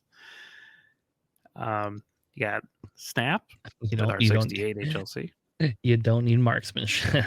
Yeah, you could probably combine marksmanship and R4 into something a little bit more useful, or whatever. It's fine. Or heroic and marksmanship, and that could become swarm tactics. I'm just saying, Yeah, there you go. You got Lulo with marksmanship, Ferrosphere shield upgrade, and then you got Jarek with marksmanship, cluster missiles, overtune, targeting computer, and the title. So they went with a 4i5 list and Snap. I've actually Nate May ran something very similar to this in Rust Cup, except for instead of Snap, he went with all i5s and went with Zori. But yeah, it's interesting. List. Yeah, it's interesting. I don't know. I'd run Magpulse on Jarek instead of clusters. and you could free up some 9 nub. But like the pieces are there; they're really good. Um, I on the don't like Ferris Fair. mag pulse. I don't think on 9 nub though. I don't. Yeah, I don't disagree with it. I guess I do understand that logic, right? I don't know. I mean, it's a really good upgrade. Would you do like maybe a double mag pulse on one on 9 nub, one on Jarek? It'd be Yeah, kind of interesting. that would probably be smart. I mean, that would be better because then you have a little bit of control, right? And that gives you the option to neuter one of the other ships, from shooting. So yeah, I mean, hell, if you think about it, it could neuter Vader. Well, I guess you can't neuter Vader Oh, because yeah, Vader's Vader's I6. already Yeah, shooting it first. yeah. So you're only neutering, yeah, you're only neutering somebody like Iraq or lower. But I mean, in this meta, there is a lot of I5s. I mean, think of a Kylo getting neutered, or I, I mean, like even if you don't run Magpulse, honestly, like Ion Torps is still really good too. yeah, Like that's on their 4-point option.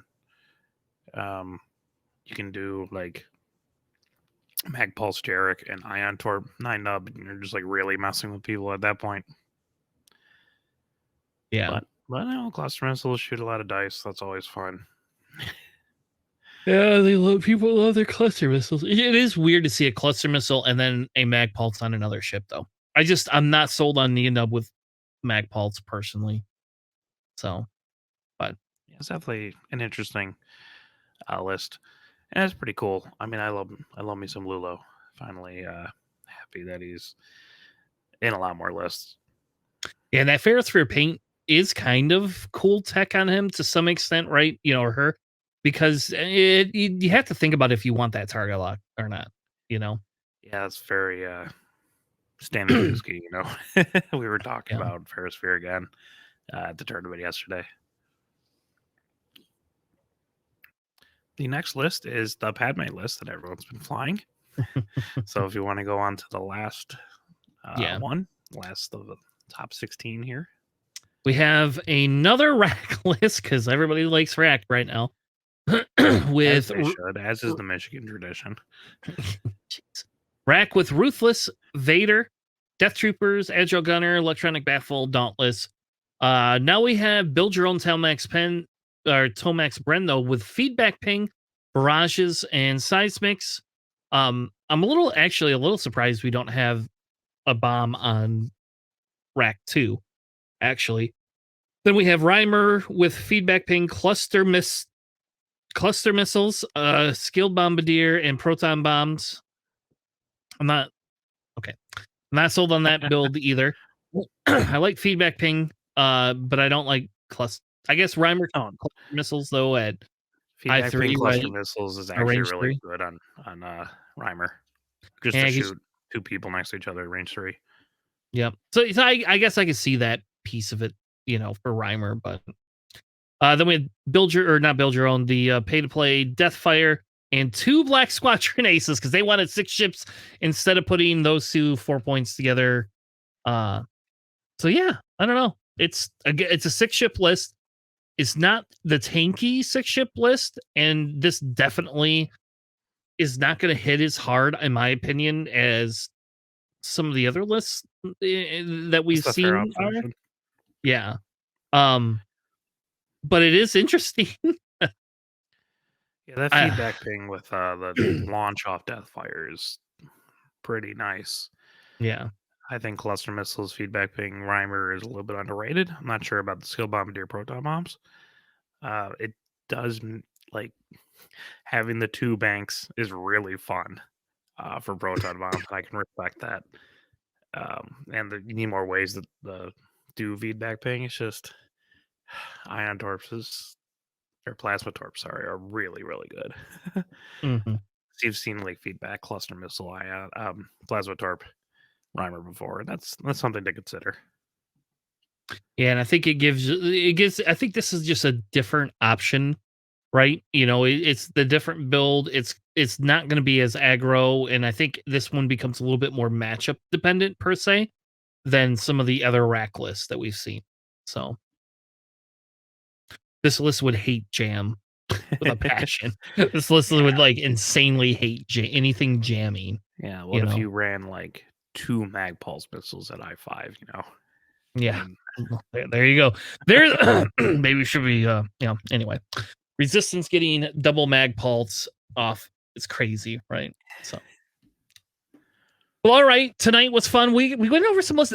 I will tell you there were some definite unique lists in there that we have not specifically seen. And I think we're towards the end of the meta, right? Like so, like we're at the point where we're not going to see a million crazy new things come out. We'll see a few things here or there, and we're seeing the meta where it's going to shape up. And with Worlds coming up and us knowing we're not getting another points change outside of the two new ship or the nine new ships or whatever is coming into play here, we do know that the meta is somewhat solid in terms of where some of these ships are going to land. Now the question becomes is which ones are the best, which ones are going to reign over other ones, and is everything here going to be more of a chess matchup, or is things going to kind of be dependent on what matchup you get, right? So I don't know. I think that's the conversations we'll be having, Alex. That'll probably be the conversations that we have. sure. So that's really where we're at. I don't know next week. Next week we'll either be casting on Monday or we'll be casting a short cast because the Lions game is Sunday night. Um, So just gonna throw that out there. I don't remember how long the Lions game went today, so I don't know if it'll be done by 9 o'clock next week. But I'm also at my parents' house, so between the Lions game and that, like Yeah, it we'll starts at either 6:30. That's gonna be a little bit tight. yeah, we'll either be doing a really short cast from like 9:30 to 10:30, or we're gonna push it to the week after, or not the week after, the day at the during the next day. So I'll have to talk with JJ. JJ doesn't know this yet, but I mean, with the Lions winning, I'm so like I hate saying this is weird to say. Like sometimes sports is going to interfere a little bit with it. Like any other team, I don't care about. Just it's just the Lions. So Even the Lions did it next year. I'm sure we wouldn't move the cast. It's just so it's just this it's year. been 30 damn years since we even made like won a game in the playoffs, and like 70 years since we won Yeah, more like than one. and this is literally like, do you go to the Super Bowl or not? And JJ, he. So I got to go figure out which cast this is on. But we made a bet, and he had to wear a Lions hat. And then I challenged him again, and said he has to wear the Lions hat for the rest of the year until preseason starts. If the Lions actually make the Super Bowl. And we are one win away from that, baby. One win away. And he's trying to get out of this bet. He doesn't want to take the bet because he's scared that the Lions are actually going to make the Super Bowl this year. And I will say our chances are a lot lower, in my opinion, than they could be to make the Super Bowl. If we were at home. Could you imagine if we won that Cowboys game? Would we be able to be at home then? Yeah, right. Just But saying, hey, I love our coach, but hey, sometimes your gutsy calls did not pan out very well for us. yeah, there is kind of like a nice 04 Pistons vibe to this Lions team, so that's kind of cool. Yeah. Thanks, buddy. Anyway, But so we will probably be back Monday night next week. Just as an FYI. So I'm not going to tell you for sure. I'll tell you what, if the Lions start losing to the point where it's like, 20-0, we're just going to cast. Like I don't want to watch at that point. I'm not going to want to watch it anymore anyway. So, but we will be back next week. We are going to be talking about that separatist list. I reached out to the guy that ran that 8-ship separatist list and kind of got a little bit of a lowdown. So we're going to break that down just because Tanner likes to break those weird things down. That's going to be kind of our roll call segment next week is going to be underutilized CIS shifts that should never ever win, but they did. So, but we're going to talk a little bit about that because I think that's going to kind of lead us into our discussions that we're going to have for factions. So, with that being said, thank you all. Have a good night, and we'll see you on the flippity flop. thanks for listening.